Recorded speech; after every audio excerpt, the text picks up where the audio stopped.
Makanya setiap kita menjalani kehidupan, pasti kita akan menemukan kesedihan demi kesedihan yang pasti kita jumpai. Dan ingat Pak, wasobin walana sobin, kesedihan dan kegundahan itu dipakai oleh Allah untuk menggugurkan seluruh dosa-dosa kita. Jadi hidup bukan menghindari air hujan yang turun deras, tapi hidup adalah menikmati bagaimana ketika hujan turun kita tetap bisa tersenyum. Itulah yang dikatakan alul hikmah.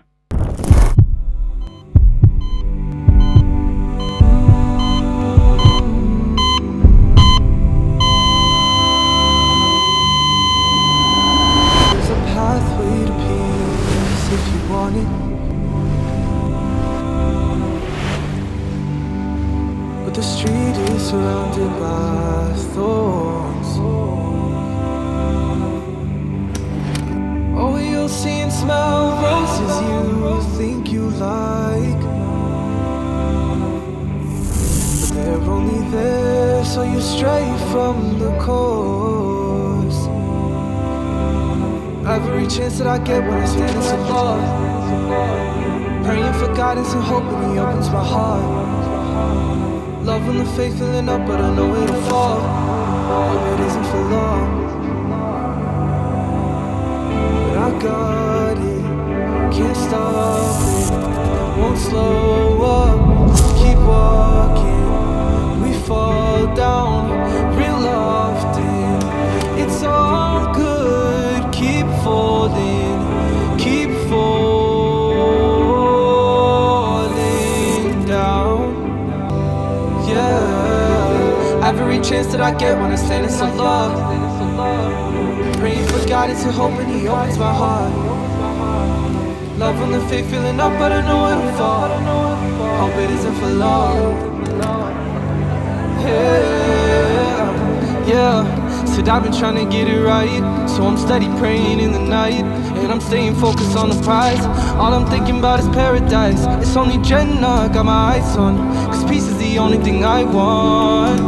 And so I call out, oh Allah, Allahumma anta salam wa minka salam. It's only Jannah, got my eyes on, cause peace is the only thing I want. And so I call out, oh Allah, you are peace, my Lord. I'm on my knees for you, anything for and it's anything for you. All I need, oh Allah, you are peace. You shower your peace upon me. On my knees for you, got me on begging me. Anything for and it's anything for you. All I need is you, oh Allah.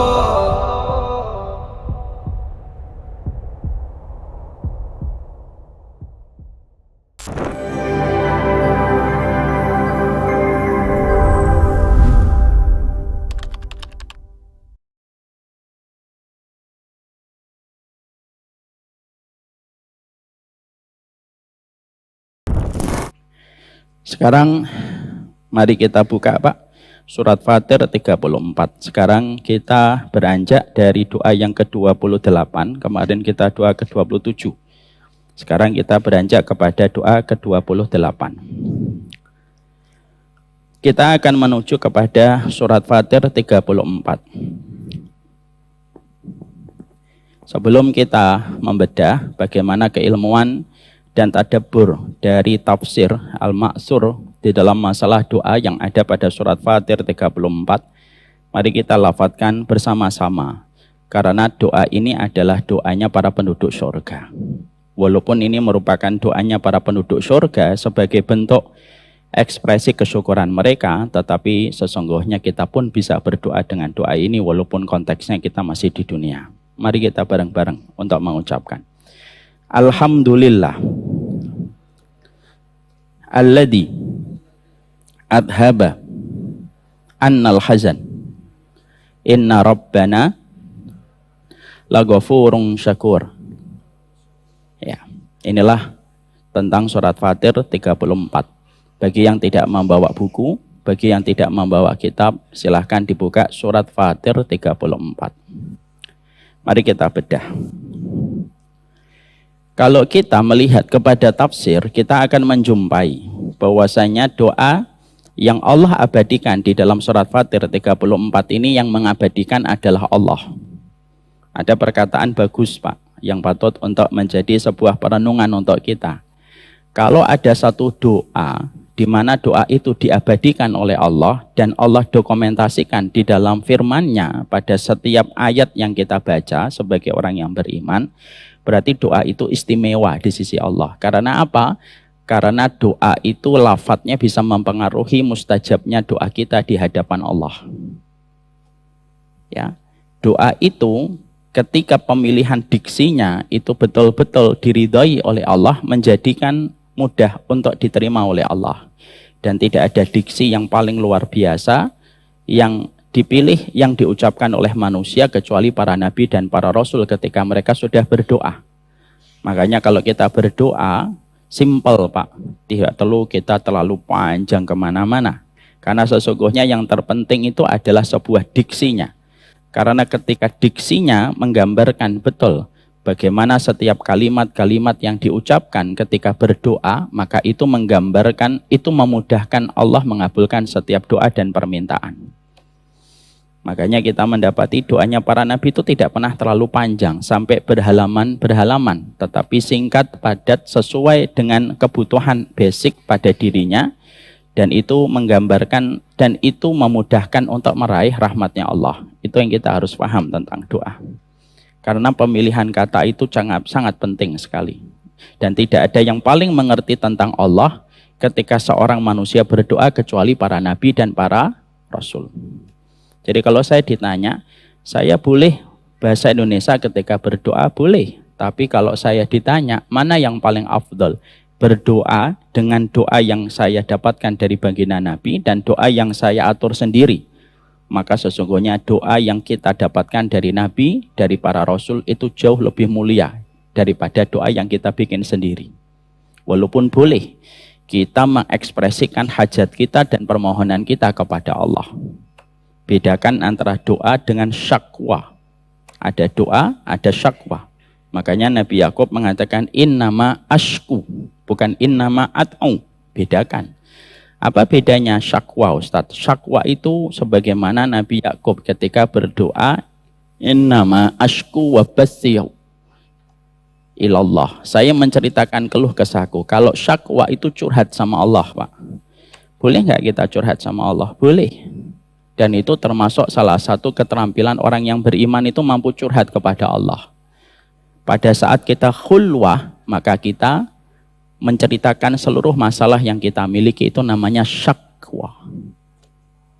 Ya. Dan itu merupakan salah satu di antara orang yang diberikan cahaya oleh Allah. Makanya para ulama terdahulu, mereka mengatakan, siapapun yang ingin diberikan cahaya pada hatinya, satu, jagalah dirimu di waktu di dalam kesendirian. Bapak itu di waktu sendirian. Karena apa yang kita lakukan di waktu kesendirian itulah diri kita dan kejujuran iman kita. Itu yang pertama. Yang kedua, khulwah, sering berduaan dengan Allah sebelum kita berjumpa dengan keramaian makhluk, Pak. Makanya kenapa tahajud itu menjadi salah satu role model kehidupan, menjadi salah satu kurikulum orang yang beriman.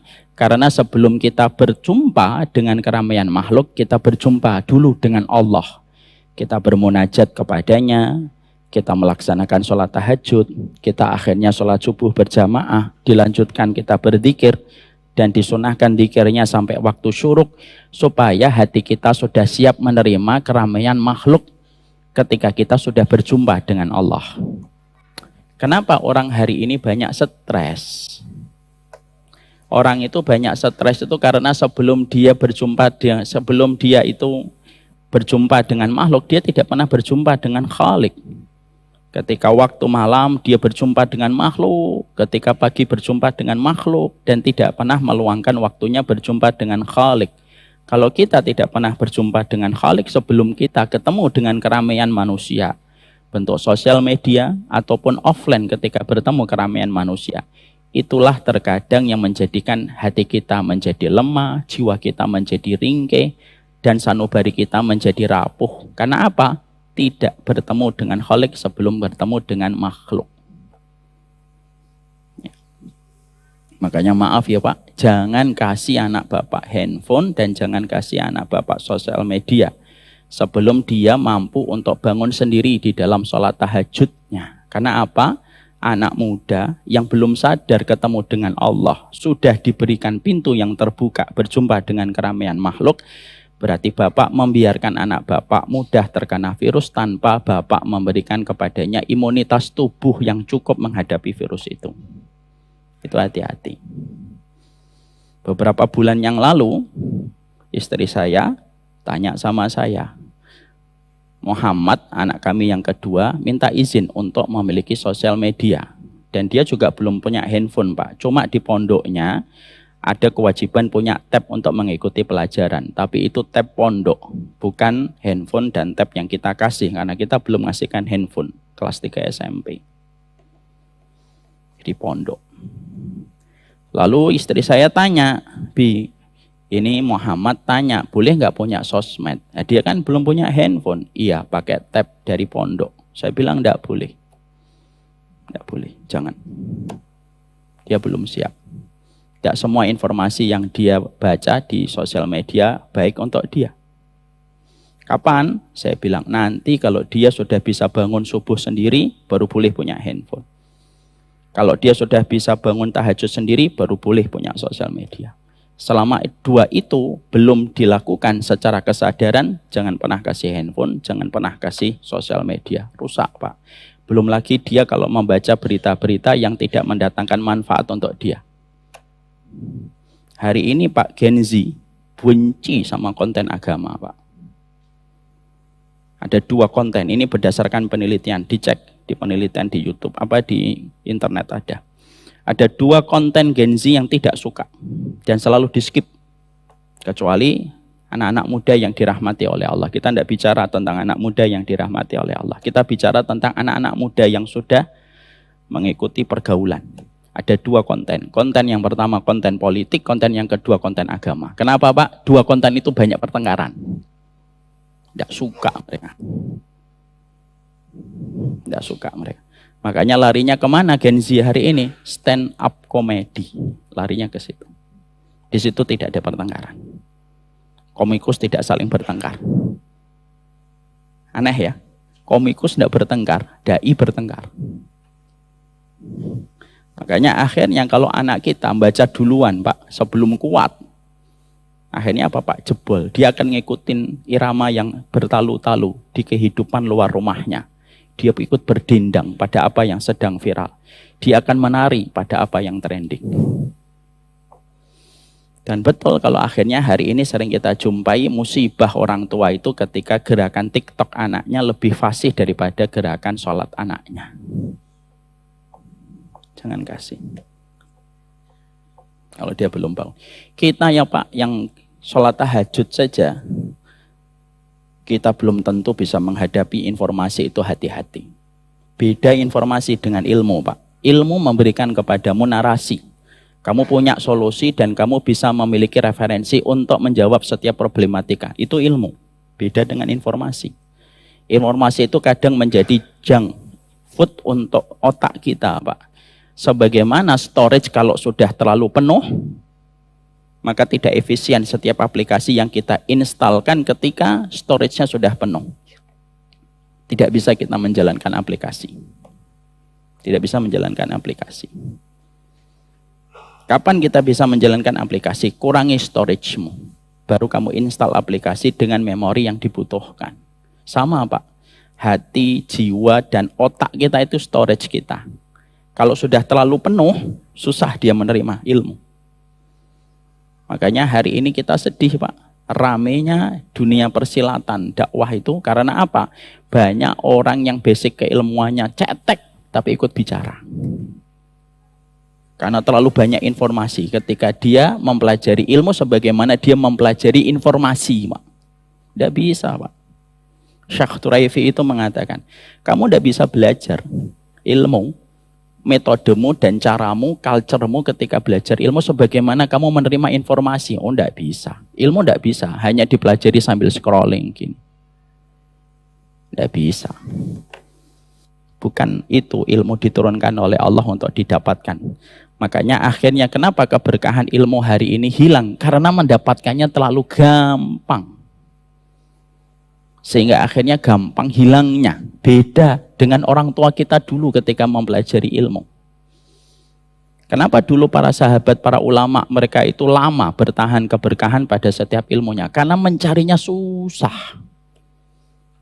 Kayak kita dapatkan Jabir bin Abdullah radhiyallahu anhu nempuh perjalanan dari Madinah ke Syam, Pak, 1 bulan hanya untuk dapat 1 hadis.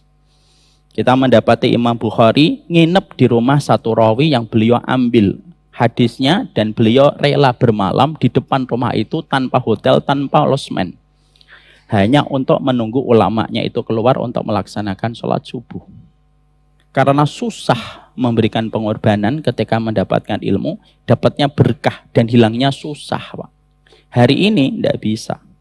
Hari ini gampang hilang, Pak. Karena Pak mendapatkannya terlalu mudah. Makanya Al-Khatib Al-Baghdadi di dalam kitabnya Al-Faqih wal Mutafaqih rahimahullahu ta'ala berkata, man ta'allama jumlatan dhahaba minhu jumlatan. Siapapun yang mencari ilmu langsung banyak, hilangnya langsung banyak. Dari perkataan itu kita bisa bedah kemana-mana. Siapapun yang dapat ilmunya gampang, hilangnya juga gampang, Pak. Karena mendapatkan ilmu tidak sama dengan mendapatkan informasi.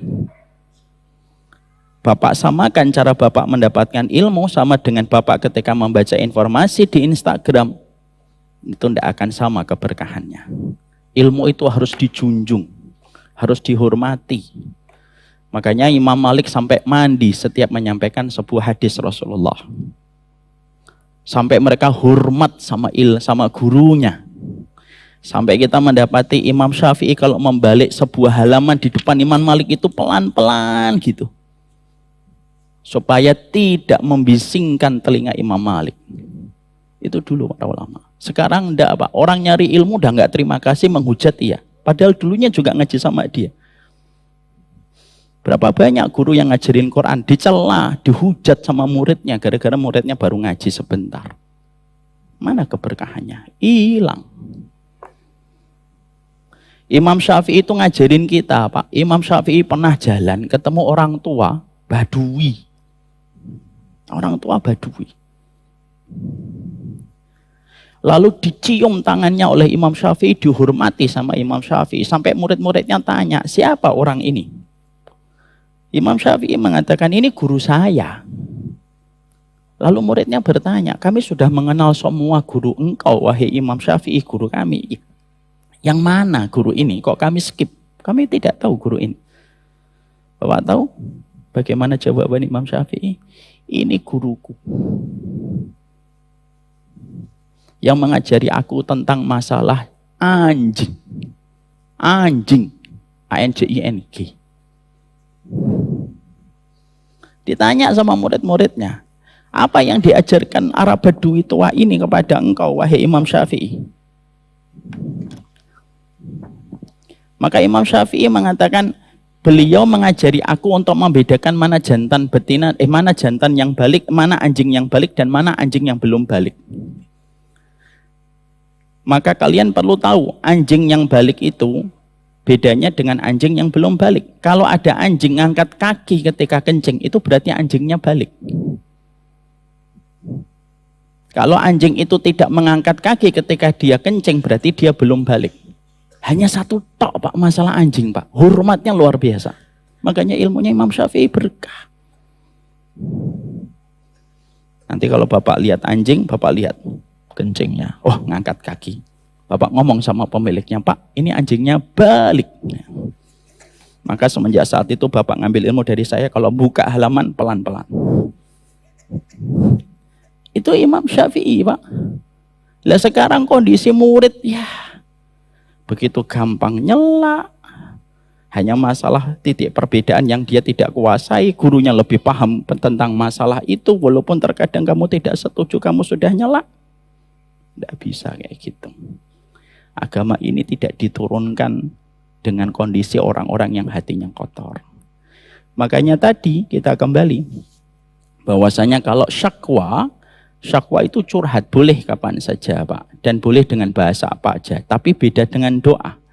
Makanya Imam Syafi'i tadi mengatakan, siapapun yang ingin dilapangkan hatinya, seringlah dia sendirian dengan Allah, khulwah, wa tarkus sufaha, meninggalkan orang yang bodoh ketika mereka selalu bicara tentang kemaksiatan dan dosa.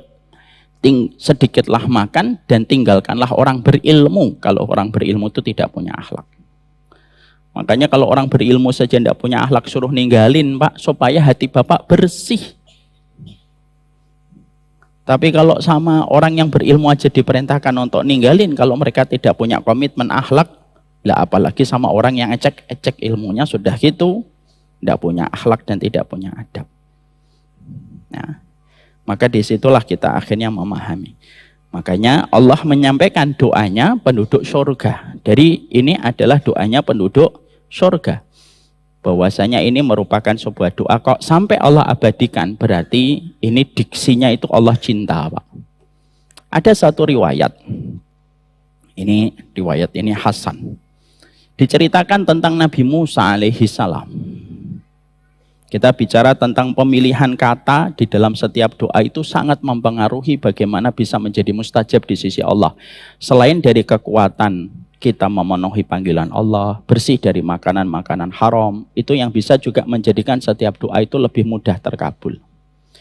Nabi Musa itu dalam sebuah kisah di kitabnya para ulama diceritakan Nabi Musa itu pernah mendapatkan sebuah perintah dari Allah.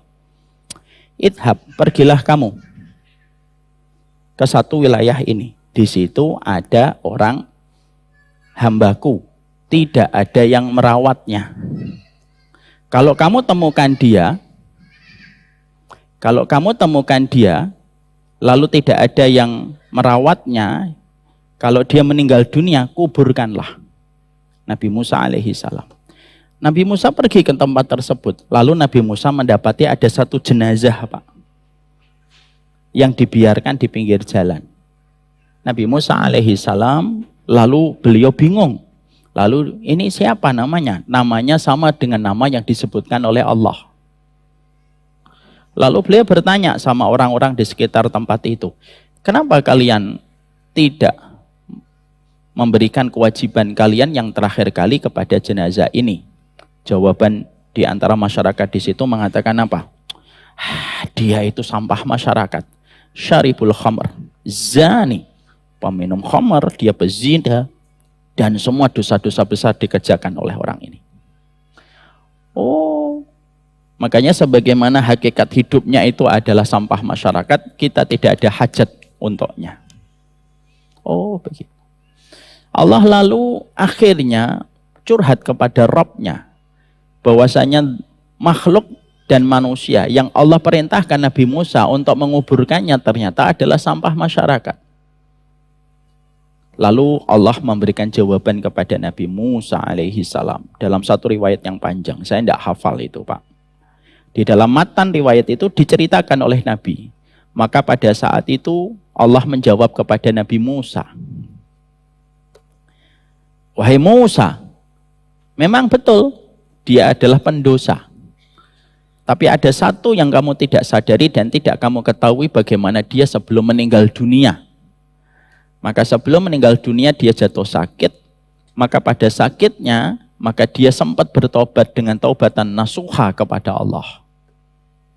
Lalu dia berdoa. Doanya kurang lebih begini. Dia berdoa, ya Allah, dosaku banyak, maksiatku menggunung tinggi. Kalau engkau tidak memaafkan diriku dan tidak menerima tobatku ya Allah, maka setan yang menggodaku sepanjang hidup akan tepuk tangan dan bergembira ketika mendapati ada seorang hamba tidak mendapatkan rahmatmu dan pasti bernasib naas ketika menuju neraka. Wali-walimu dari orang beriman dan kalangan para nabi pasti sedih mendapati ada salah satu hambanya Allah tidak mendapatkan rahmatmu yang begitu besar. Tapi kalau engkau memaafkan diriku dan menerima tobatku ya Allah, setan yang menggodaku sepanjang hayat maka dia akan bersedih. Karena ternyata rahmatmu lebih besar daripada murkamu.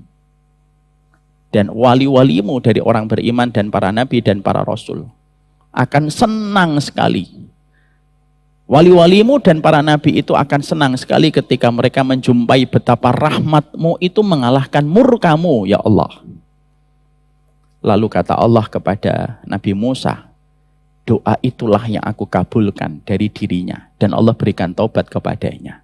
Nabi Musa yang akhirnya merawat orang itu, dimandikan, dikafani, dikuburkan. Langsung oleh kedua tangannya seorang kalimullah.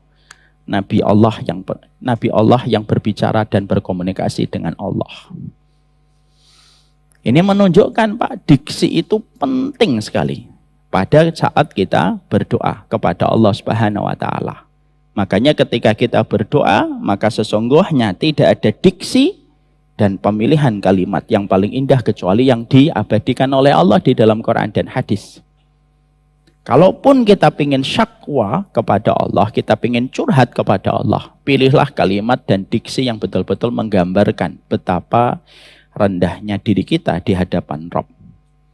Tidak ada sikap terbaiknya manusia kalau sudah berdoa kepada Allah kecuali sikap mengakui kemaksiatan dan dosanya. Itu yang paling baik, Pak. Daripada kita menyebutkan tawasul amal solih. Tawasul itu kan boleh. Boleh atau tidak kita bertawasul? Boleh. Tawasul itu salah satunya kita tawasul dengan amal solih kita. Sebagaimana 3 pemuda yang masuk ke dalam gua ditutup dengan batu. Lalu 3 pemuda itu bertawasul dengan amal solihnya. 1, mengakui bahwasanya dia pernah mau berzina tetapi meninggalkan zinanya karena takut kepada Allah. 2, bertawasul ketika dia pernah memberikan baktinya kepada orang tua dan tidak pernah tidur dan tidak pernah memberikan air susu kecuali kepada orang tuanya dulu. Dan yang ketiga, amanah ketika memberikan amanah yang dititipkan kepadanya. Itu tawasul amal salih, Pak.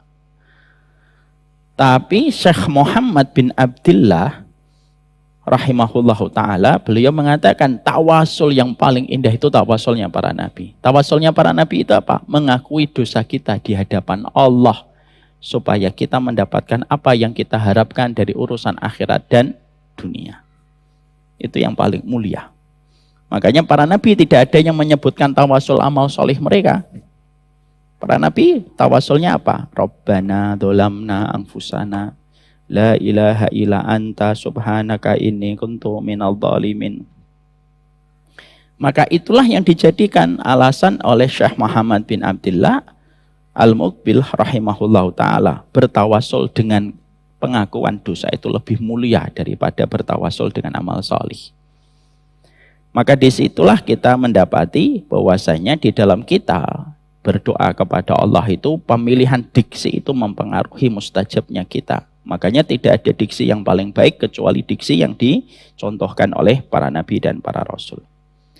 Sekarang mari kita buka ucapan yang kita dapatkan dalam surat Fatir 34. Dibuka kembali Pak handphonenya, dilihat ya. Wa qalul hamdulillahilladzi adhaba 'annal hazan. Rabbana inna rabbana laghafurun syakur. Bahwasanya penduduk surga itu kelak ketika mereka memasuki surga, maka mereka berdoa kepada Allah untuk menunjukkan syukur mereka dan sukacita mereka atas kebahagiaan maksimal yang mereka rasakan. Dan mereka doanya apa? Alhamdulillahilladzi adhaba 'annal hazan. Ya Allah, segala puji bagimu yang telah menghilangkan kepada hati kami kesedihan. Ya. Imam Qurtubi di dalam kitab Al-Jami' menyampaikan kenapa ucapan di antara ucapan para penghuni surga itu ucapannya adalah segala puji bagi Allah yang telah menghilangkan kesedihan. Karena salah satu nikmat terbesar ketika seseorang itu menginjakkan kaki ke dalam surga itu, dia akan merasakan kebahagiaan dan tidak ada lagi kesedihan. Maka kalau kita lebarkan Pak penjelasan dari Allah di dalam surat Fatir 34 ini, di situ kita mendapati konsekuensi dari kalimat yang diucapkan penduduk surga itu apa? Berarti kalau kita masih di dunia itu pasti dapat sedih. Kalau kita masih menginjakkan kaki pada kehidupan di dunia itu tempatnya kesedihan. Karena orang itu baru ngerasain tidak ada kesedihan itu nanti ketika seseorang itu sudah berada di dalam surga. Makanya ucapannya apa? Ya Allah yang telah menghilangkan kesedihan. Kenapa? Karena orang beriman itu banyak sedihnya ketika mereka hidup di dunia. Atas setiap ujian yang Allah berikan pada kehidupan mereka. Makanya Imam Syafi'i itu berkata, bagus banget Pak. Kurang-kurangi kesenanganmu di dunia supaya tidak bertambah dukamu dalam kehidupan kelak di akhirat. Ya. Makanya kesedihan itu pasti kita jumpai pada kehidupan di dunia. Makanya kalau ada orang tanya, Ustaz saya sudah ngaji, saya sudah baca kitab, saya sudah mempelajari Riyadhus Shalihin, saya sudah mempelajari doa Rabbana, tapi kenapa kau masih sedih? Selama nempel kakimu ke muka bumi, maka selama itu pasti ada kesedihan. Sedih itu tidak aib. Kalau ada yang mengatakan sedih itu aib, berarti amul huzni itu amul aib. Kalau ada yang mengatakan, ada orang cerita ke bapak, Mas Haiban, ya Pak Bambang gitu kan, biasanya Haiban, Pak Bambang itu pas gitu ya. Ya Mas Bambang, saya sedih. Pak Haiban nggak boleh ngomong. Apa orang mukmin sedih? Ini perkataan konyol. Sedih itu lumrah. Allah tidak pernah mengaibkan Nabi Muhammad ketika sedih kok. Makanya Allah turunkan surat Yusuf. Kenapa? Surat Yusuf itu tasliyatul li Rasulillah. Sesungguhnya surat Yusuf itu hiburan Allah kepada Nabi Muhammad setelah beliau mendapatkan kesedihan, ditinggalkan Khadijah dan ditinggalkan Abu Thalib, dan disebutnya dengan amul husni, tahun kesedihan, karena sedih itu bukan aib. Kapan sedih itu aib? Ketika kesedihan kita mendominasi lebih besar daripada kelapangan hati kita, itu baru aib. Sedih itu kalau terlalu besar, Ustaz, datangnya dari siapa? Datangnya dari syaitan. Makanya di dalam surat Al-Mujadalah ayat yang ke-10 Allah berfirman, innaman najwa minasyaiton liyahzunal ladina amanu. Sesungguhnya bisikan rahasia itu datang dari syaitan. Untuk apa? Karena syaitan itu ingin membuat orang beriman itu sedih. Makanya Imam Ibnu Qayyim di dalam kitabnya Thoriqul Hijratain, beliau mengatakan semua kesedihan kalau sudah terlalu melampaui batas itu datangnya dari setan, Pak. Pernah nggak kita kadang-kadang kondisi pagi dalam kondisi tenang bahagia, siang gara-gara scrolling tiba-tiba ada satu tayangan yang membuat kita sedih sampai malam, itu datang dari setan kalau sudah berlebihan.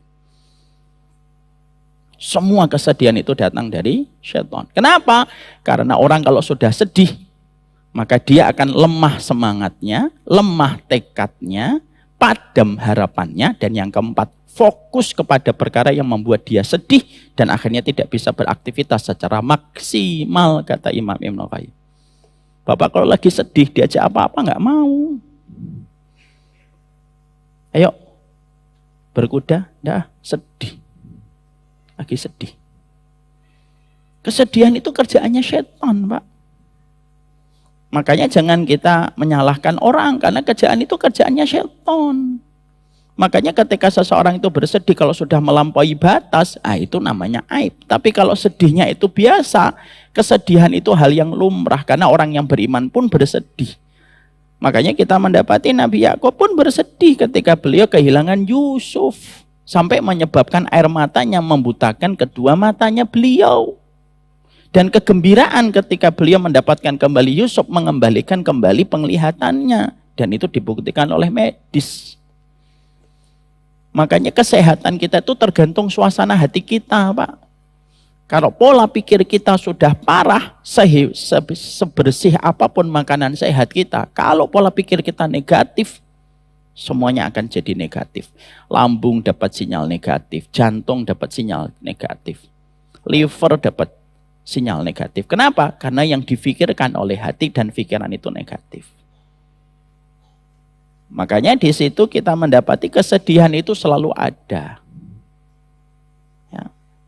Saya tertarik sekali dengan sebuah tulisan dari Syekh Mutawalli Asy'arawi. Beliau pernah ditanya, kapan kita bisa bahagia wahai Syekh? Gitu.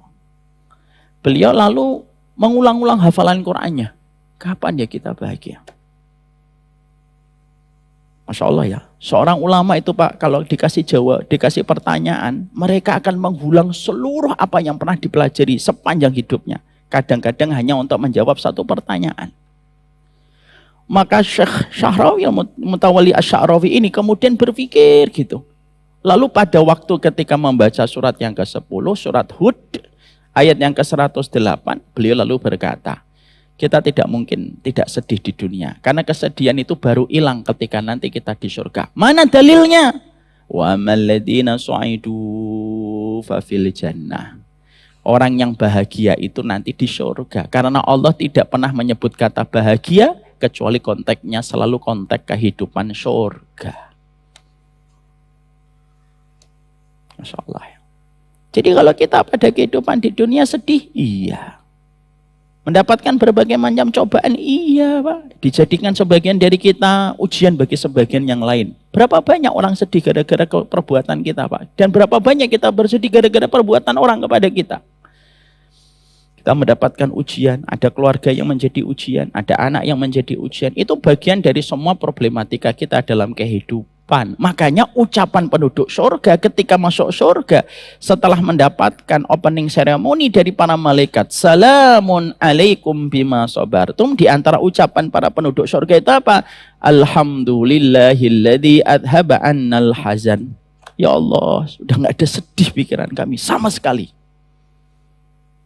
Itu memberi arti kepada kita. Sesungguhnya terkadang hidup itu bukan menghindari air hujan Pak. Tapi bagaimana kita bisa menikmati ketika hujan datang. Karena itu yang menjadikan kita faham. Dari surat Fatir 34 Allah sudah negaskan kepada kita. Hidup itu terkadang penuh dengan kesedihan. Ujiannya banyak. Kenapa orang beriman itu ujiannya banyak Ustadz? Supaya tidak gandrung dengan dunia. Kalau kita sudah gandrung sama dunia, kita benci mati. Karena benci mati sama takut mati beda. Kalau saya dan Bapak takut mati, lumrah. Siapa di antara kita yang tidak takut mati? Karena mengingat dosa dan kemaksiatan kita. Tapi beda dengan benci mati. Benci mati itu membenci salah satu makhluk yang Allah ciptakan. Karena kematian itu merupakan takdir yang Allah ciptakan pada kehidupan manusia. Mana dalilnya Ustaz? Alladzi khalaqal mauta wal hayata liyabluwakum ayyukum ahsanu amala. Allah yang menciptakan hidup, Allah yang menciptakan mati. Jadi kematian itu akhirnya menjadi sebuah ketetapan di mana kita tidak boleh membencinya, karena setiap takdir itu tidak boleh dibenci. Takut boleh, wajar. Benci tidak boleh. Kenapa orang beriman diuji dengan ujian yang banyak? Supaya kita merasakan bahwasanya kematian itu tempat istirahatnya kita. Di balik setiap kesedihan yang dirasakan oleh setiap manusia, Pak. Kenapa orang kafir dan tidak beriman kepada Allah itu mereka diberikan, kadang-kadang diberikan harta yang begitu berlimpah-limpah? Supaya gandrung dengan dunia dan benci kepada kematian. Bapak kalau terlalu nyaman, akhirnya tidak mau pulang. Makanya kata kematian itu pulang Pak. Dan bagi kita yang hatinya bersih, pulang itu seneng. Bapak dulu ketika sekolah SD, masuk kelas jam 6.45, baru ngeletakkan tas, tiba-tiba teman kita bisik-bisik, hari ini pulang pagi. Masa? Iya. Kenapa? Hari ini rapat. Oh seneng Pak kita Pak. Wah sudah seneng. Pelajaran pertama sudah tidak fokus. Karena jam 9 nanti pulang. Ada rapat. Bener jam 9 belnya panjang. Pin gitu. Seneng ya. Pulang. Sampai rumah ibu kita nanya. Kok pulang nak? Rapat. Dan kita berdoa. Semoga seminggu sekali rapat. Kita senang pulang Pak. Loh, kita ini kok disuruh pulang sama Allah dalam kematian, kok kita benci? Hati-hati. Sama dengan anak SD ketika disuruh pulang pagi, dia nggak mau. Berarti banyak kemungkinan. Punya pacar. Kalau bahasanya dulu waktu saya kecil, cem-ceman. Atau dia punya masalah dengan ibu dan bapaknya. Ketika ibu dan bapaknya sering bertengkar, dia tidak nyaman di rumah. Sama Pak, kalau kita nggak mau pulang itu ada masalah dengan hati kita. Makanya akhirnya kesedihan itu selalu ada pada kehidupan kita. Walaupun kita tetap yakin bahwasanya kita bersandar kepada Allah semata. Tapi kesedihan itu merupakan salah satu warna yang tidak bisa dipisahkan pada perjalanan kita seorang hamba. Ya, setiap kesedihan itu kenapa kita betul harus hadapi supaya nanti senang pulang. Bapak kalau akhirnya sering naik motor, misalkan naik misalkan mikrolet ya, Bekasi Tambun, yang roda-rodanya itu kaki-kakinya sudah nggak ada pegasnya sama sekali, Pak. Yang geludakan krok gitu. Bekasi Tambun, misalkan bayar 6.000 gitu ya. Kita akan nanya, kapan bang nyampe bang gitu. Nanti tunggu setengah jam lagi, lama bener. Kenapa kita pengen cepet turun? Kondisinya nggak nyaman, Pak. Coba kalau Bapak dari Bekasi ke Tambun, naiknya Velfire. Kalau bisa nggak Tambun dipindah ke Jawa Tengah gitu. Kenapa? Terlalu nyaman. Maka itulah yang menjadikan kita harus paham di balik setiap ujian itu terkadang kita sedih. Sedih itu bukan aib. Sedih itu cara kita dan panggilan dari Allah, cara kita untuk kembali kepada Allah Subhanahu wa taala. Makanya akhirnya kita mendapati surat Fatir 34 poin yang pertama itu perkataan penduduk surga. Kesedihan itu hilang kapan? Ketika seseorang itu sudah kembali kepada Allah dan mendapatkan rahmat. Disitulah kesedihan itu hilang, Pak. Ghil hilang. Sudah saya sampaikan kan? Ghil dalam kajian 2 pekan yang lalu atau 1 pekan yang lalu. Ghilnya hilang, Pak. Gil hilang, kotoran hilang, ingus hilang, kesedihan hilang, sama sekali tidak ada sedih, Pak. Makanya ketika kita mau mencoba, kalau lagi sedih, divalidasi, Pak. Ya sudah sedih, tidak apa-apa kok. Nabi juga sedih. Rasulullah juga sedih. Kita validasi, jangan sampai kita malah ingkari, apa sih ini sedih gitu. Jangan, Allah saja memvalidasi orang sedih, Pak. Makanya kalau kita mendapatkan ada istri kita sedih, jangan diomongin nih gara-gara kamu nggak ngaji lama. Nanti bapak sudah sering ngaji, tiba-tiba pulang sedih, nanti diolok-olok katanya ngaji nggak sedih. Nggak sedih juga kan?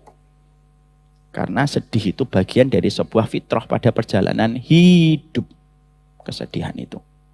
Makanya setiap kita menjalani kehidupan, pasti kita akan menemukan kesedihan demi kesedihan yang pasti kita jumpai. Tapi ridhonya kita kepada Allah lebih besar daripada kesedihan yang kita rasakan pada perjalanan hidup. Dan ingat Pak, wasobin wala nasobin, kesedihan dan kegundahan itu dipakai oleh Allah untuk menggugurkan seluruh dosa-dosa kita. Jadi yang menggugurkan dosa bukan hanya penyakit, gundah gulana dan kesedihan yang disebut oleh Nabi min wasobin wala nasobin, itu kalau sedih dan kegundahan itu pun dipakai oleh Allah untuk membersihkan kita dari dari segala dosa yang kita kerjakan. Ya. Jadi hidup bukan menghindari air hujan yang turun deras, tapi hidup adalah menikmati bagaimana ketika hujan turun kita tetap bisa tersenyum. Itulah yang dikatakan Alul Hikmah. Ustadz ngomongnya pinter, gampang. Ya semua kan dimulai dari ucapan ilmu, Pak. Apakah yang menyampaikan kayak gini tidak pernah merasakan betapa beratnya kita untuk berdamai dengan kesedihan? Semuanya berusaha berdamai dengan kesedihan, Pak. Nabi saja sampai buta kok. Nabi Yakub buta matanya, menangis ya Yusuf alaihi salam. Bapak mau nggak kalau ketemu beliau lalu bapak ngatain, sudah, kamu kan nabi, ngapain nangis? Enggak kok. Allah menceritakan itu dalam surat Yusuf sampai disebut sebaik-baik kisah itu kisah Yusuf, Pak. Berarti setiap part dari kehidupan yang diceritakan Allah dari kisahnya Nabi Yusuf itu ada pelajaran maha besar pada kehidupan kita. Makanya Allah menghibur Nabi Muhammad itu dengan surat Yusuf. Masya Allah ya. Makanya Allah itu menghibur Nabi Muhammad itu dengan ilmu, Pak. Bukan pergi ke tempat hiburan. Hari ini tempat hiburan rame, Pak. Itu justru menunjukkan indeks pasti. Orang yang sedih itu banyak. Makanya tempat hiburan banyak. Karena kalau orang itu nggak sedih, nggak butuh tempat hiburan. Kenapa tempat hiburan? Jadi kalau Bapak ngeliatin orang yang lagi ajujing gitu, itu sebenarnya dia lagi sedih. Karena makanya dia butuh hiburan. Coba kalau dia nggak sedih, dia di rumah, Pak, ngobrol dengan istrinya. Kalau dia nggak sedih, dia ngobrol dengan bapaknya. Dia buat konten mungkin dengan bapaknya dalam hal-hal kebaikan. Cuma karena dia sedih, nggak dapat di rumah, dia pergi ke tempat hiburan.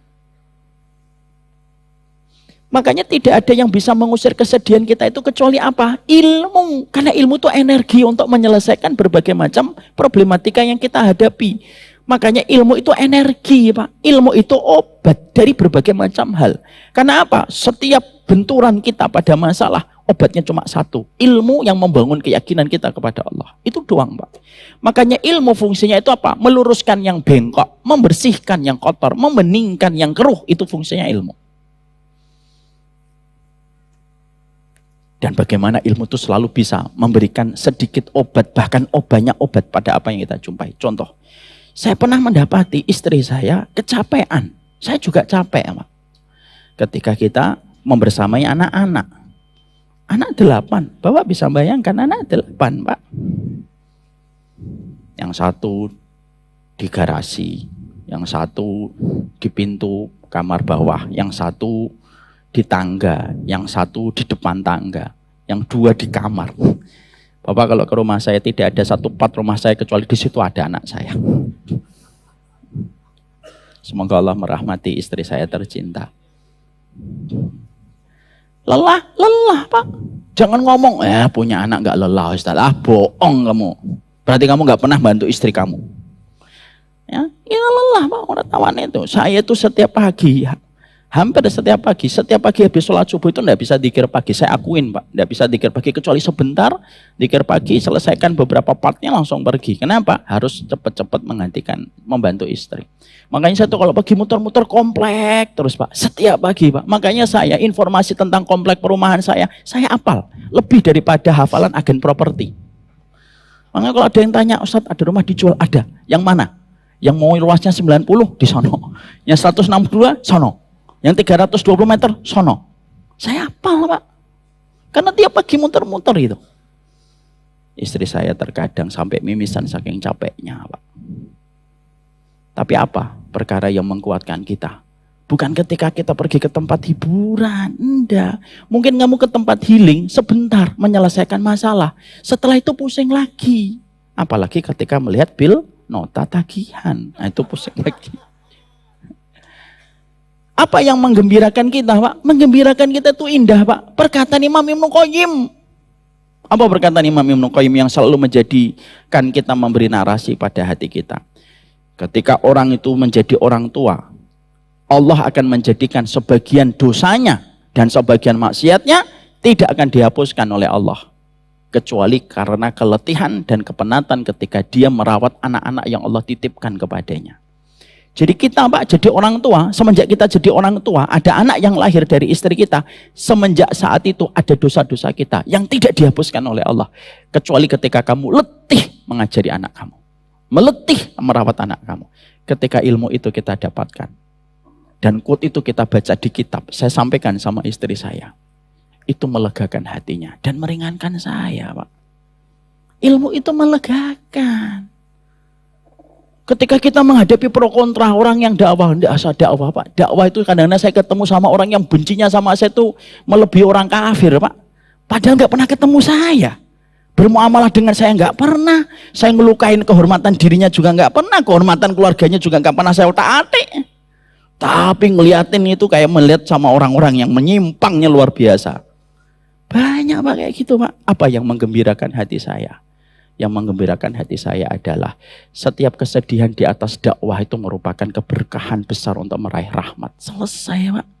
Makanya kata bapak saya, Nang, dakwah itu pasti ada yang senang, ada yang nggak suka. Kalau ada yang nggak suka gimana Pak? Pesan dari bapak saya, dengan ilmu yang beliau ketahui dari perjalanan hidup, hikmah beliau yang menyampaikan.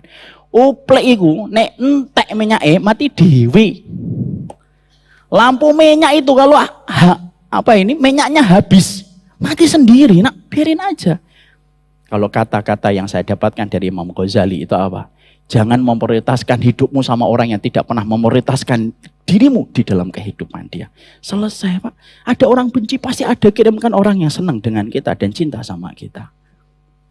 Makanya ilmu. Kita sudah ya nomor 1 belum selesai ya. Belum selesai. Ini baru nomor 1 belum selesai ya Pak. Kita baru membicarakan Alhamdulillahilladzi adhaba annal hazan, itu doa aja Pak. Penduduk surga. Kalau kita pada poin yang pertama ini kita bicara tentang surga Pak. Saya ingin menyampaikan tentang beberapa tulisan dari Imam Ibnu Qayyim ketika beliau menerangkan tentang surga yang terkadang sering kita lupa dan sering kita tidak ketahui. Ada sebuah kitab beliau yang sangat bagus, kitabnya adalah Hadil Arwah ila Biladil Afrah, yaitu perjalanan menuju kepada tempat kebahagiaan, yaitu adalah ketika di surga. Maka dari panjangnya pembahasan dan penjelasan pada buku itu, setidaknya ada 3 hal basic yang kita harus ketahui tentang surga. Supaya dengan 3 hal ini kita mampu mengatur kurikulum kita menuju kepada surganya Allah. Yang pertama yang kita harus paham itu adalah kita tidak akan mendapatkan surga karena amal soleh kita, tetapi sejatinya kita mendapatkan surga itu karena rahmat yang Allah berikan kepada kita. Rasulullah Shallallahu Alaihi Wasallam pun beliau tidak mendapatkan surga karena amal solihnya, tetapi karena rahmatnya Allah. Kalau sekelas Nabi dan sekaliber Rasulullah Shallallahu Alaihi Wasallam yang tidak kita ragukan, bagaimana beliau dari bangun sampai tidur kembali, hatinya ikhlas karena beliau adalah orang yang paling mukhlis dalam kehidupannya, itu pun tidak mendapatkan surga karena amalnya, tetapi karena rahmat Allah. Maka apalagi kita sebagai umatnya yang jauh dari kata sempurna. Sekarang mari kita coba paham, kenapa kita tidak masuk surga karena amal soleh kita Pak? Karena amal kita kalau dikonversikan dengan mata uang untuk membeli surga, maka tidak akan pernah cukup. Walaupun amal kita dikonversikan dengan mata uang apapun di hadapan Allah, karena nilainya surga jauh melampaui dari apa yang telah kita usahakan dan telah kita korbankan pada kehidupan kita. Saya ambilkan contoh analogi yang mudah. Orang semacam saya Pak, tidak akan pernah mampu membeli 1 petak ataupun 2 petak tanah di sekitar Masjidil Haram. Karena tanah yang paling mahal hari ini di atas muka bumi, properti paling mahal itu bukan di Beverly Hills, di San Francisco ataupun di New York. Tapi properti yang paling mahal itu di sekitar Masjidil Haram, nomor 1 itu, paling mahal sedunia.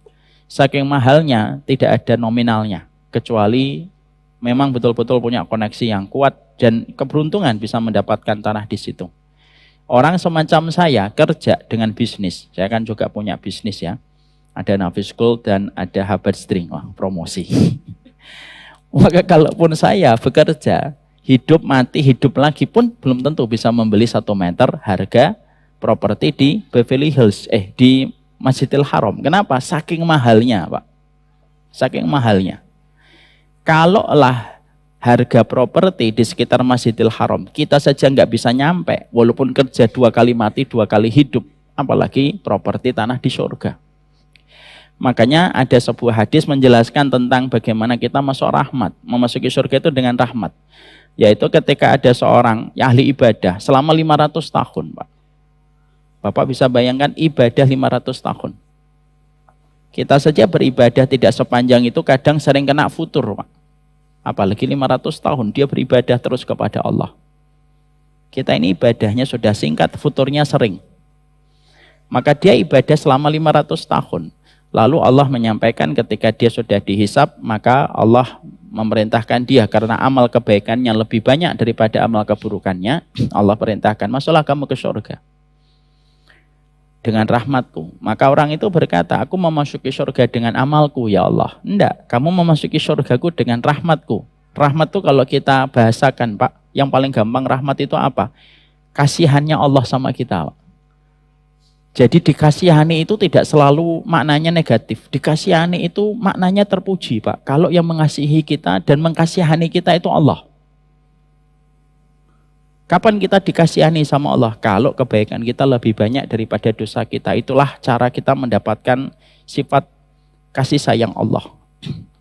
Kembali kepada kisah yang disampaikan Nabi. Orang itu ibadah 500 tahun. Lalu Allah berfirman, masuklah ke surga dengan rahmatku, enggak dengan amalku ya Allah. Allah panggil malaikat, kamu hitung amal orang ini.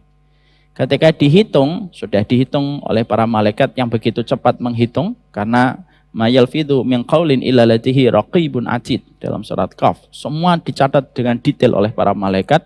Mereka lapor kepada Allah, ini hamparan amalnya. Lalu Allah berfirman, jadikan amal dia itu untuk membalas nikmat yang aku kasihkan kepadanya ketika di dunia dulu. Nanti kalau sudah tercover semua nikmat di dunia itu, maka nanti baru membayar nikmat yang aku berikan kepadanya ketika di akhirat, yaitu surga. Dihitunglah dari air minum yang kamu minum, Pak. Makanya kita itu sama air minum saja, Allah itu menyampaikan apa? Afara'aitumul ma'alladzi tashrabun. Emang kamu gak perhatikan air minum yang kamu teguk? Kita itu kadang-kadang standar nikmat kita itu sudah berlebihan, Pak. Akhirnya apa? Melupakan nikmat-nikmat banyak yang Allah berikan pada kehidupan kita. Kita terlalu fokus sama puncak gunung sampai melupakan keindahan setiap pos yang kita lewati. Makanya Allah menyampaikan dalam surat Al-Waqiah, coba deh dilihat setiap minum yang kamu teguk. Nah, ini saya teguk. Allah nyuruh kita memperhatikan masalah-masalah kecil supaya kita tidak hanya fokus pada perkara besar. Ya, maka dihitunglah airnya, udaranya, daunnya, buahnya, ayamnya, dagingnya yang dia pernah makan, semuanya. Dan nikmat badan. Baru disuruh untuk mengkonversi amal itu, maka para malaikat lapor dalam sekejap. Karena mereka akuntan paling handal, jauh lebih dari akuntan di dunia. Lalu mereka lapor sama Allah, ya Allah, nikmat mata yang engkau berikan kepadanya, itu jauh lebih besar daripada ibadahnya selama 500 tahun. Dan malaikat tidak mungkin berdusta, Pak. Jadi nikmat mata sebelah saja tidak cukup ya Allah untuk dia bayar dari ibadah yang telah dia kerjakan selama 500 tahun. Barulah orang itu memasuki surga sadar, dia memasuki surga itu karena rahmat. Makanya rahmat dan ghafur, rahmat dan ampunan itu seimbang, Pak, dalam kebutuhan kita sebagai orang yang beriman. Makanya doanya Nabi itu indah. Allahumma rahmataka arju fala takilni ila nafsi tarfata'ain. Ya Allah, rahmatmu yang aku harapkan. Jangan tinggalkan aku walaupun sekejap mata. Karena rahmat itulah yang menjadikan kita nanti masuk surga. Dan hidayah yang Allah berikan kepada kita. Rahmat, Pak. Makanya kita memasuki surga itu karena rahmatnya Allah. Jangan ada kesombongan dengan ilmu dan pencapaian ibadah yang telah kita kerjakan.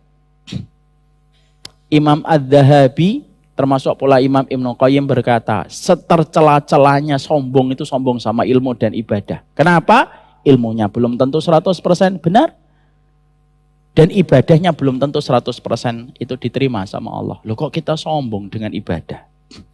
Makanya Imam Ibnu Taimiyah diceritakan oleh Imam Ibnu Qayyim. Imam Ibnu Taimiyah itu, Pak, kalau beliau ada rasa sombong pada hatinya atas ibadah dan pencapaiannya, beliau meruqyah dirinya sendiri. Beliau membaca iyyaka na'budu wa iyyaka nasta'in, iyyaka na'budu wa iyyaka nasta'in, iyyaka na'budu wa iyyaka nasta'in, iyyaka na'budu wa iyyaka nasta'in.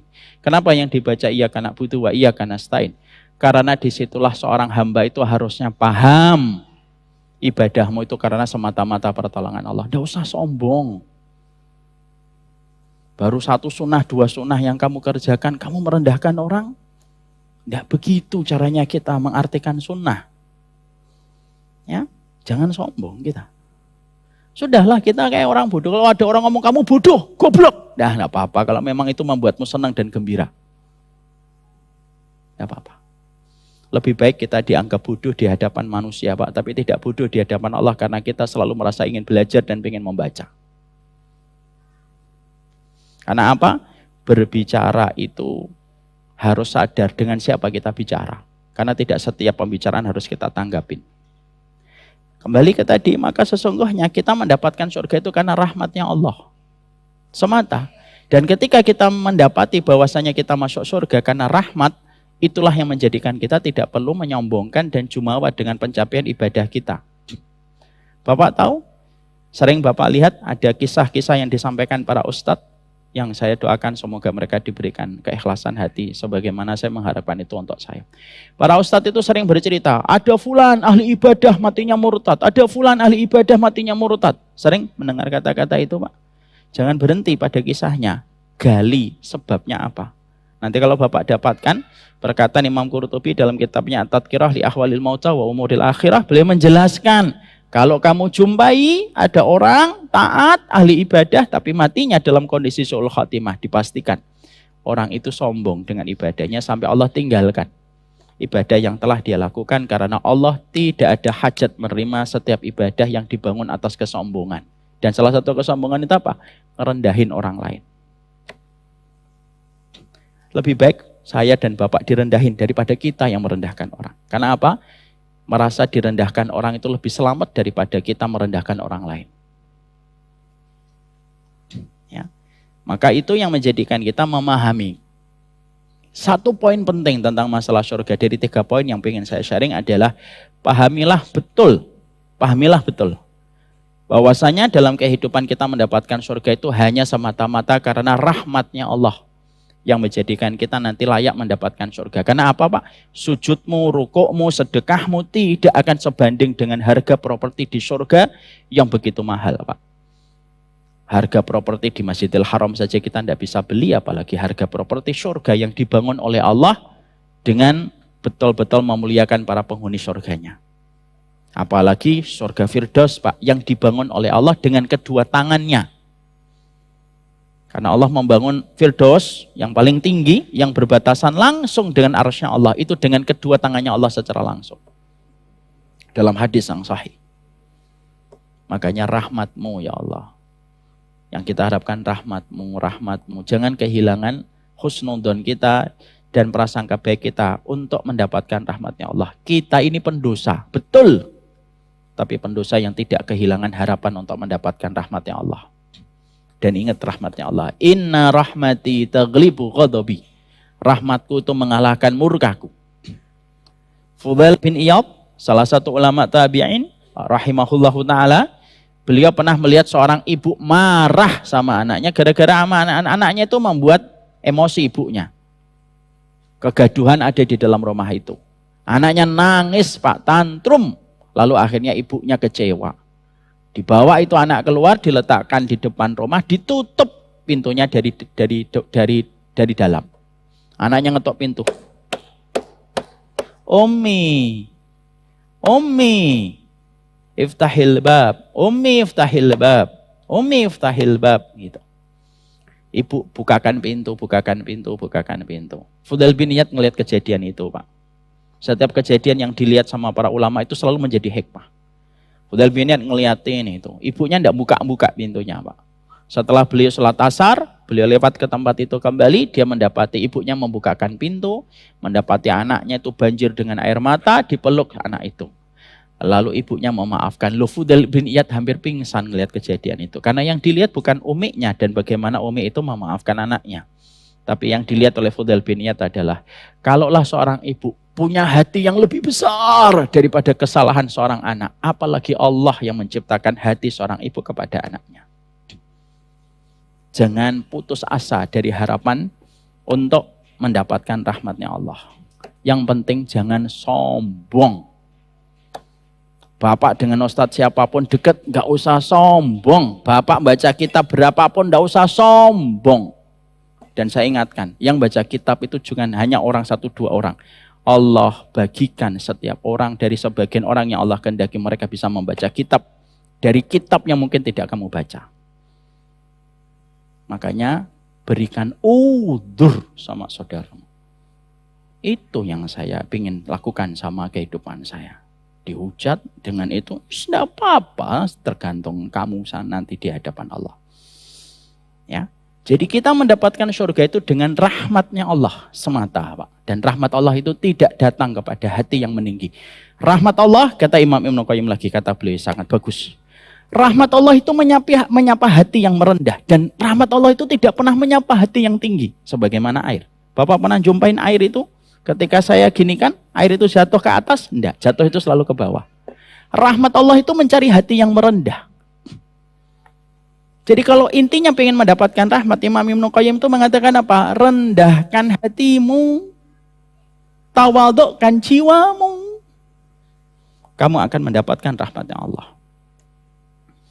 Jangan ada kesombongan di balik ilmu yang kita dapatkan. Dan di balik setiap pencapaian ibadah yang telah kita kerjakan. Karena apa? Allah haramkan rahmatnya kepada mereka yang sombong. Ya, ada ulama besar Pak di Saudi. Karena dia pernah melahirkan sebuah kitab yang luar biasa tentang masalah komunisme. Sempat diakui dan dinobatkan sebagai Ibnu Taimiyah zaman ini Pak. Tapi akhirnya kehidupannya menjadi menyelenceng dan akhirnya dia mengagungkan kembali paham komunisme malah. Lalu ada perkataan bagus di antara para ulama. Tidaklah seseorang yang menjulang tinggi dengan ilmunya, lalu dia jatuh di dalam kehinaan di hadapan Allah, kecuali karena kesombongan yang ada pada hatinya. Jadi kalau kita ada yang merendahkan, kita syukur Pak. Kita tidak termasuk orang yang merendahkan orang. Itu saja Pak. Jadi kalau Ustadz antum direndahin, Pak Iban kamu dihujat Pak Iban. Tidak apa-apa, berarti kita syukur. Bukan kita yang menghujat.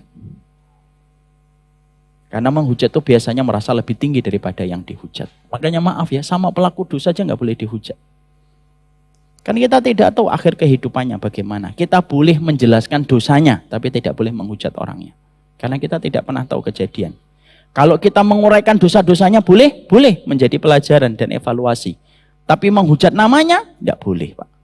Karena apa? Kamu akan diuji dengan dosa yang sama dan belum tentu kamu selamat dari dosa itu. Sebagaimana mungkin dia tidak selamat dengan dosa itu di hadapan Allah. Kita dapat surga karena rahmat. Mintalah rahmat setiap waktu. Ya, doanya Nabi yang paling indah kalau saya ditanya, selalu tidak pernah berubah. Dzikir Nabi yang paling indah menurut Ustadz itu apa? Allahumma rahmataka arju falatakilni ila nafsi tarfata ainin. Itu yang menurut saya paling indah. Tanpa menafikan semua dzikirnya Nabi itu indah. Tapi yang paling membekas dan menggetarkan ketika saya mulai belajar dari semenjak saya kelas 1 SMA, sudah berada di pondok, saya tidak pernah berubah. Inilah dzikir Nabi yang paling menghujam pada hati. Karena rahmat itulah yang paling kita butuhkan Pak. Dan rahmat Allah itu besar Pak. Nabi Adam itu Pak, itu akhirnya diturunkan oleh Allah, tapi dapat rahmat sebelum diturunkan. Karena Allah itu sebelum menghukum seseorang itu selalu tanya Pak, baik kepada setan ataupun kepada Adam. Kan setan juga ditanya sama Allah, kenapa kamu nggak mau untuk sujud sama Adam? Khalaqtahu min tin, khalaqtani min nar. Kamu ciptakan dia dari tanah, kau ciptakan aku dari api. Apa pelajarannya? Nah, Allah saja kalau akan menghukum seseorang, walaupun Allah maha alim, tetap tanya. Tetap ditanya dulu. Karena begitulah Allah ngajarin kita ketika sudah bicara tentang kehidupan seseorang makhluk.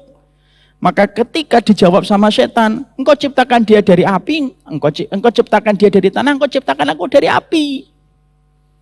Akhirnya diturunkan. Kenapa Allah tidak memberi rahmat kepada setan ataupun iblis yang diturunkan? Karena dia sombong dengan apa yang telah dilalui dan tidak merasa bersalah ketika dia merendahkan Nabi Adam. Tapi Bapak tahu gimana kisah ketika Allah akan menurunkan Nabi Adam? Nabi Adam diinterogasi oleh Allah. Lima akalta. Kenapa kamu makan itu Nabi Adam? Perhatikan jawaban Nabi Adam. Ma dhanantu anna ahadan yahlifu bika kadziban. Saya tidak nyangka ya Allah ada hambamu, yaitu setan, iblis itu, bersumpah atas namamu tetapi dia berdusta kepada diriku. Dan aku menyesal. Jadi Nabi Adam menunjukkan dia merendah dengan dosanya itu. Dan memang iblis ketika menggoda Nabi Adam, coba dicek Pak di kitab tafsir Imam Ibnu Katsir. Setan itu menumpang kepada salah satu makhluk yang bernama ular. Dalam sebagian riwayat, Dia naik ke atas dan membisikkan kalimat itu kepada Adam sampai Adam itu memakan buah yang diharamkan oleh Allah. Dan ketika memberikan narasi, iblis berkata, demi Allah buah ini memberikan kepadamu keabadian. Ketika disebut nama Allah, saking bersihnya Nabi Adam hatinya, Nabi Adam langsung percaya ketika kalimat itu disertai nama Allah. Makanya ucapannya apa? Madzanantu anna ahadan yahlifu bika kadiban. Saya tidak pernah nyangka ya Allah, ada hambamu itu berdusta memakai namamu. Akhirnya Allah merahmati Nabi Adam, Pak. Makanya Allah membekali Nabi Adam sebelum turun. Diajarilah beliau dengan kalimat Rabbana dzolamna anfusana wa illam taghfir lana. Itu yang ngasih tahu Allah, Pak. Maka disitulah ayat fatalaqa Adamu mir rabbihi kalimatin fataba alaihi. Adam menerima kalimat dari Allah. Allah menerima taubatnya Adam. Disitulah kita paham. Jangan sampai kita lupa. Hakikat kita masuk surga itu semata-mata rahmatnya Allah. Dan rahmat dan kesombongan itu tidak pernah bertemu pada hati seorang manusia. Ketika dia mengharapkan rahmat lalu dia sombong. Ya. Yang kedua, Pak, yang kita harus paham. Bahwasanya Allah itu menetapkan pintu surga itu ada berapa? Ada 8. Ini kita harus paham, Pak.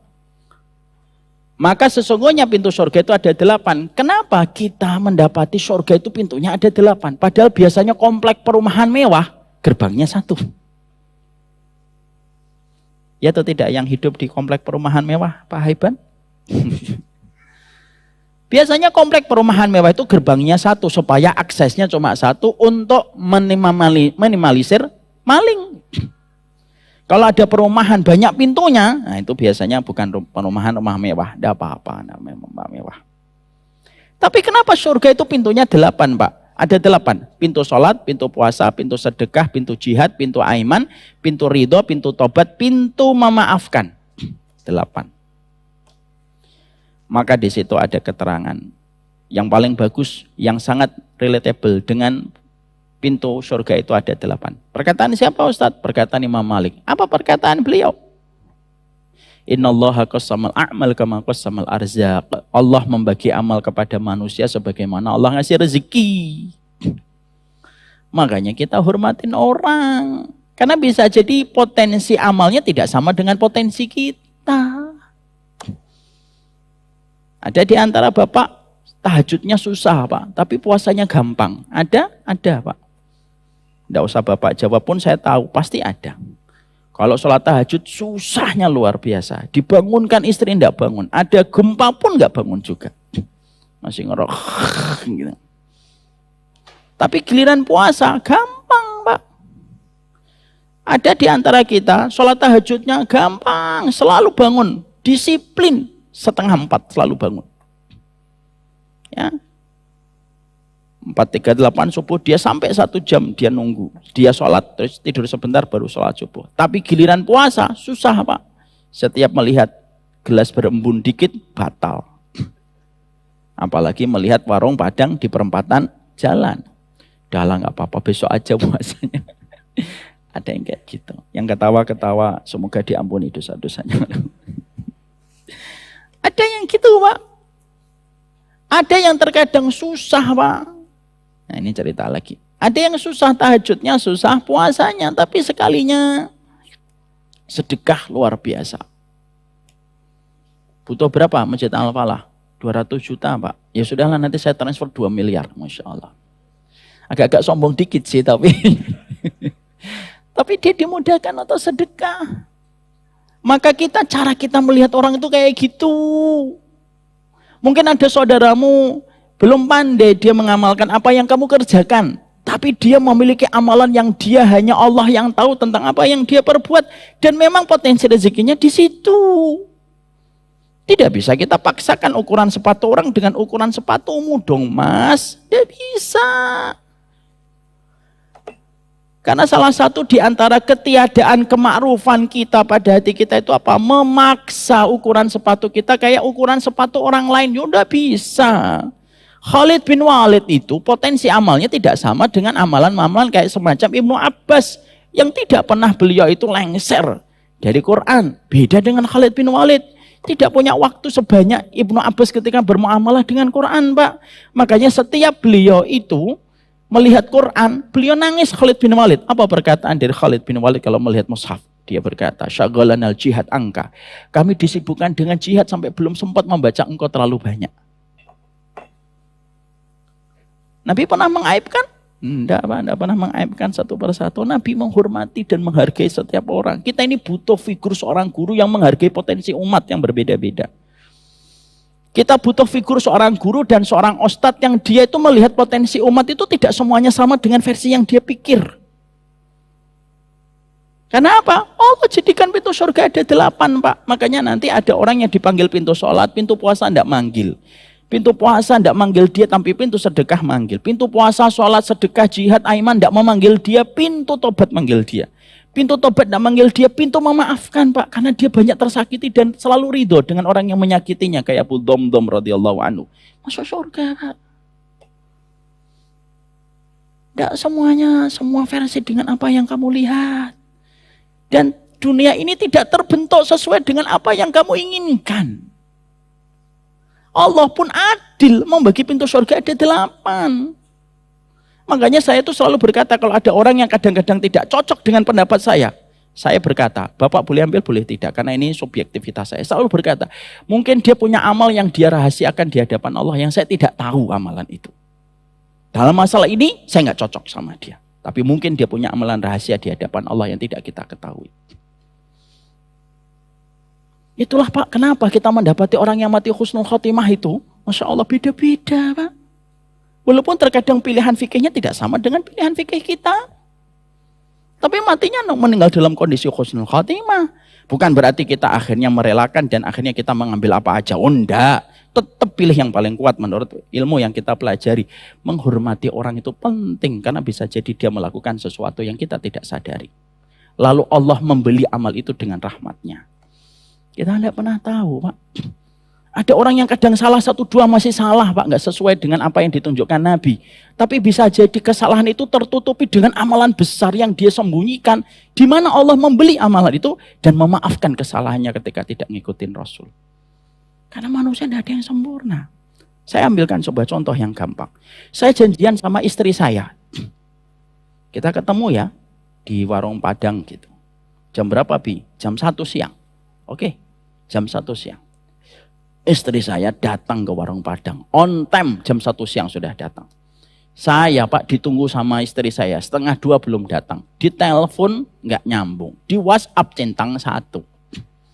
Jam 2, jam 3, jam 4. Saya baru datang tergopoh-gopoh.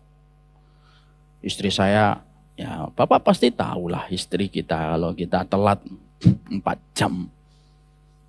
Mungkin asapnya sudah mulai keluar sedikit-sedikit. Maka istri kita mau marah, Pak.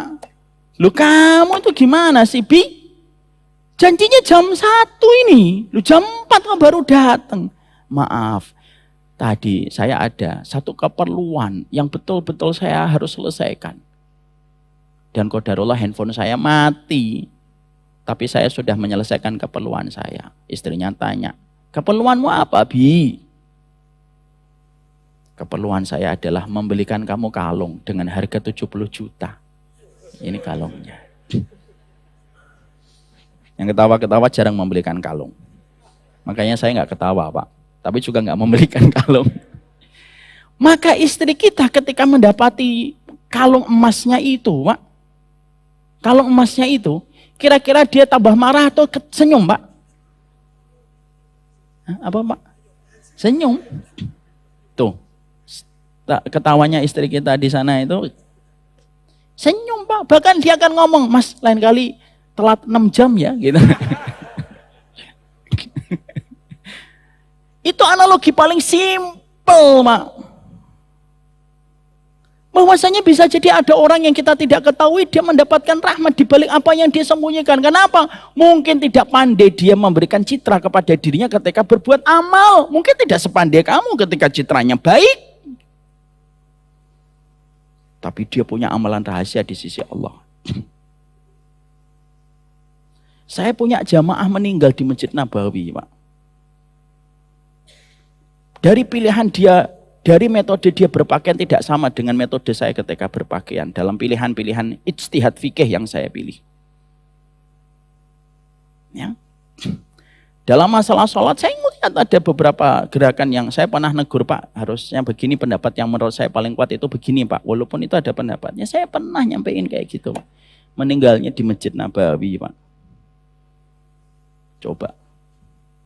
Bukan berarti kita langsung kita itu meninggalkan semua pendapat dan perjalanan kita nyari ilmu. Enggak ada pernah ngomong kayak gitu. Enggak boleh kita meninggalkan komitmen kita untuk terus belajar dengan ilmu dalam setiap perkataan dan ibadah kita. Yang diperbaiki itu cara pandang kita sama orang yang beriman.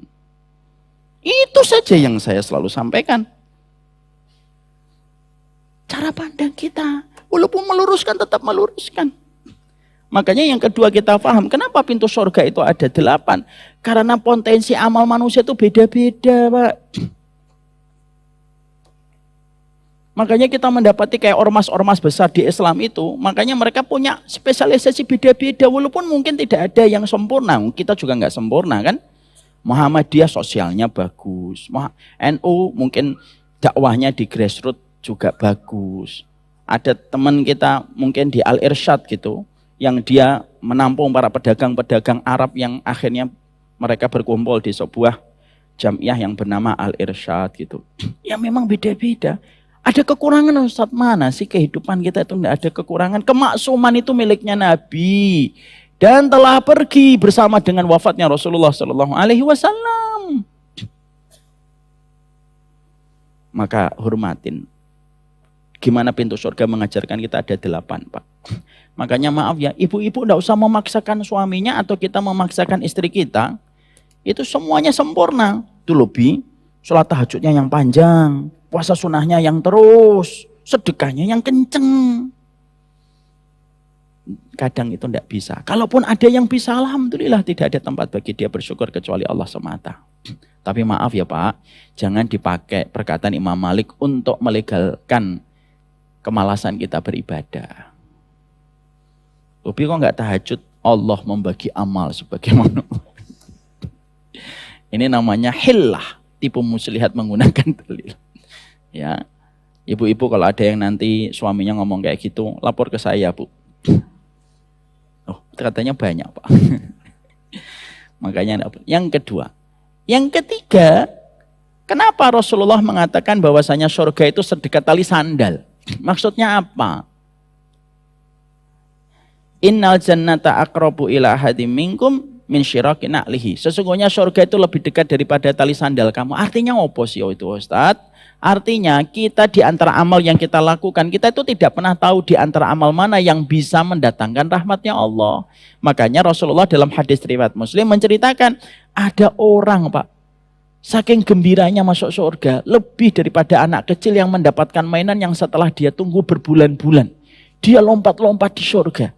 Dan dia baru tahu, dia mendapatkan rahmat ketika melewati hisab, maka dia tahu perkara yang paling berat ditimbang oleh Allah adalah ketika dia motong pohon ataupun dahan, ketika dia memindahkan dahan di satu jalan yang banyak mengganggu orang, lalu dia tarik dahan itu, lalu dia tempatkan di pinggir tempat yang tidak dilewati orang. Dan dia sadari ternyata itulah yang memberatkan hisabnya dia dalam mizan kebaikan. Makanya pintu surga itu kita tidak pernah tahu, Pak. Kadang-kadang kita umrah 70 kali belum tentu dapat rahmat. Karena ada nilai kesombongan. Tapi bisa jadi ketika kita mengatakan kepada mas-mas pom bensin, ketika kita ngisi berapa, Pak? Ngisi 95.000. Petugas mas bensinnya sudah curiga. Enggak 100 aja, Pak, digenepin. Enggak, 95.000 aja, Pak. 95.000. Kita kasih 100. Tinggal kembalikan 5.000. Kita ngomong. Dan buat mas aja, jaga sholatnya ya. Atau buat mas aja, enggak usah ngerokok ya. Lalu kita pergi, Pak. Lupa dengan amalan itu. Tapi justru amalan itu yang naik ke atas langit dan diterima oleh Allah. Karena rahmat itu, kasihannya Allah sama kita, Pak. Jadi dikasihani oleh Allah itu menyenangkan dan membahagiakan. Kalau konteks kehidupan di dunia itu kan berapa banyak perempuan itu yang mengatakan sama suaminya atau calon suaminya, maaf ya, saya tidak mau kamu nikah untuk saya Gara-gara kamu kasihan sama saya. Padahal kasihan itu salah satu di antara hal paling lama yang bisa dirasakan manusia. Kita itu nanti masuk surga karena dikasihani sama Allah. Coba kalau kita nggak dikasihani. Kalau Allah menggunakan sifat adil, Pak, kita tidak ada satupun manusia yang bisa memasuki surga. Karena saking mahalnya surga dibandingkan amal yang kita lakukan di sepanjang hidup kita. Makanya selalu ada harapan kita untuk masuk surga, Pak. Dan kita tidak pernah tahu di antara kita siapa yang nanti masuk surga. Ada riwayat dari Muslim. Ada 2 orang, Pak. Yang satu solih, yang satu banyak dosa. Yang solih ini nasihatin yang banyak dosa. Taubat, taubat, taubat, taubat. Tidak taubat, taubat. Marah. Lalu dia berkata kepada temannya yang banyak bermaksiat. Orang semacam dirimu tidak akan diampuni oleh Allah. Tuh, Pak. Dia tinggalkan orang itu. Setelah dia tinggalkan orang itu, Allah menakdirkan. Akhirnya yang berdosa ini akhirnya bertobat. Dan ketika dua-duanya meninggal dunia, dipanggil sama Allah. Lalu Allah berfirman di dalam hadis. Man dalladhi yata'alla alayya bi anni la aghfiru li fulan. Mana orang yang berani mengatakan bahwasanya saya tidak mengampuni fulan gara-gara dosanya. Orang itu berkata, saya ya Allah, aku hapuskan amal kebaikanmu. Dan justru orang yang berdosa tadi yang bertobat sebelum dia meninggal dunia, Allah berikan ampunan dan Allah masukkan dia ke surga. Hati-hati sama omongan kamu.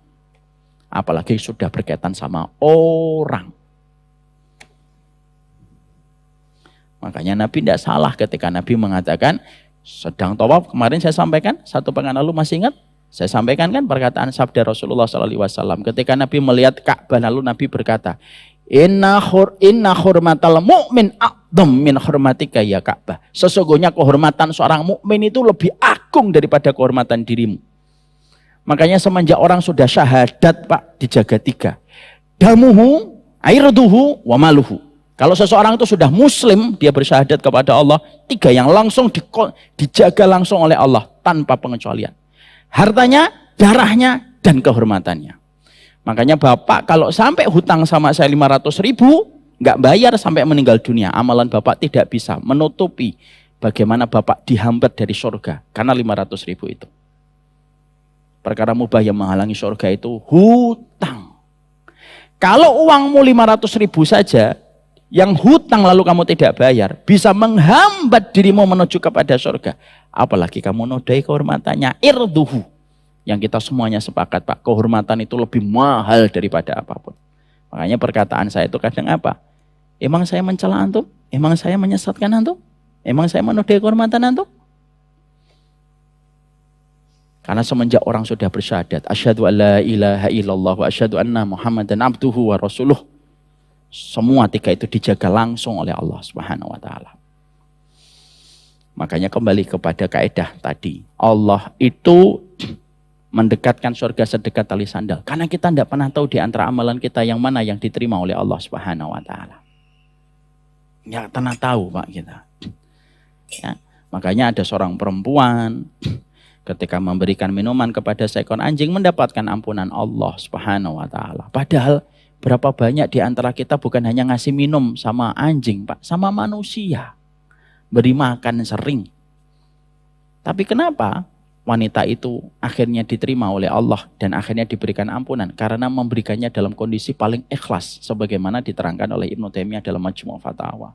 Dan kita tidak pernah tahu di antara amal kita tuh mana yang paling ikhlas yang kita lakukan.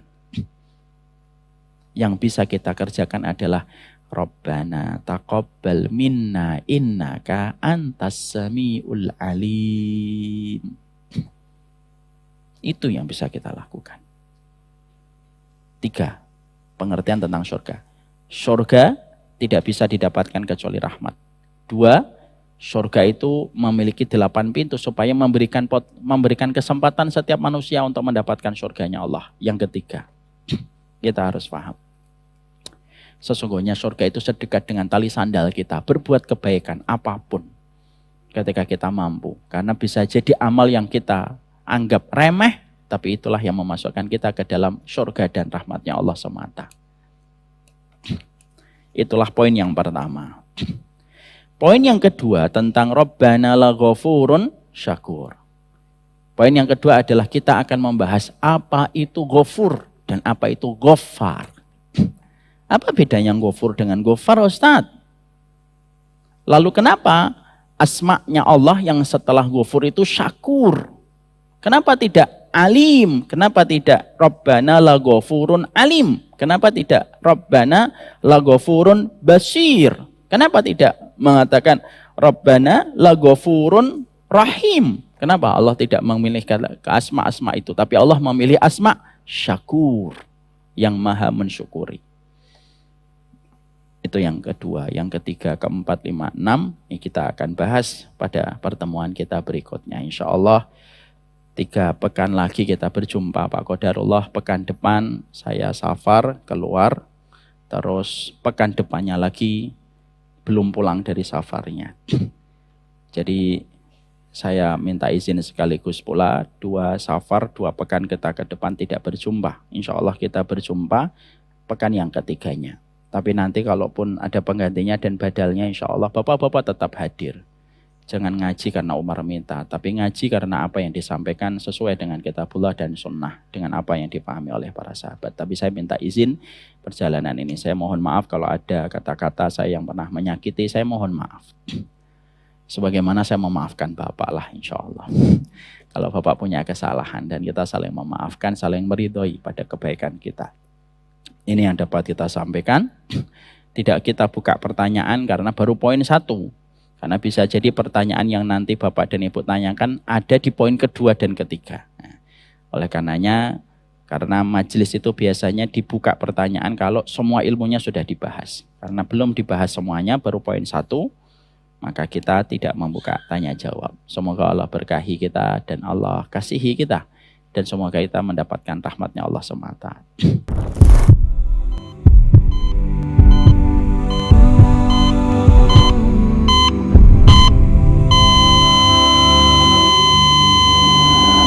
There's a pathway to peace if you want it.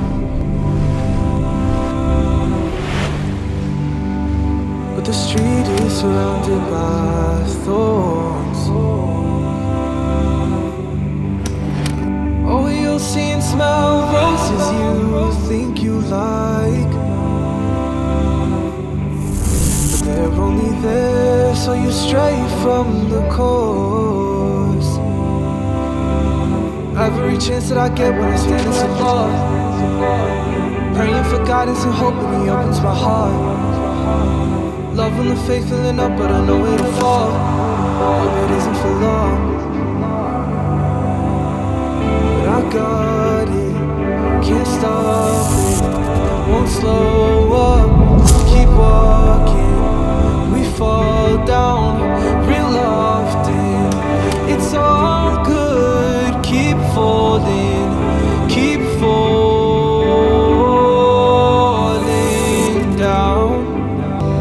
Yeah, every chance that I get when I stand in some love, praying for guidance and hoping He opens my heart. Love when the faith filling up, but I know it'll fall. Hope it isn't for long. Yeah, said I've been trying to get it right, so I'm steady praying in the night, and I'm staying focused on the prize. All I'm thinking about is paradise. It's only Jannah, got my eyes on, cause peace is the only thing I want.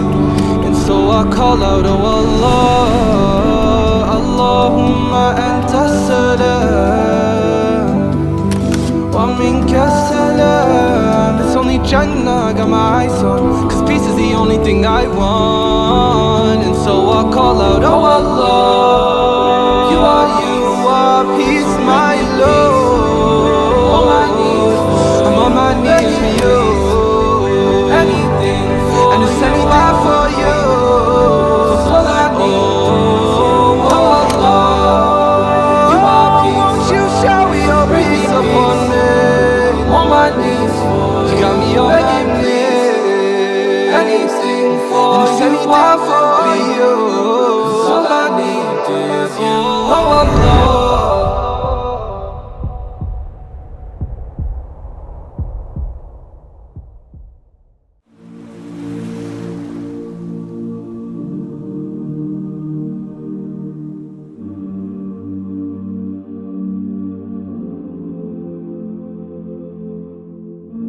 I've been holding for so long, scared I might slip away.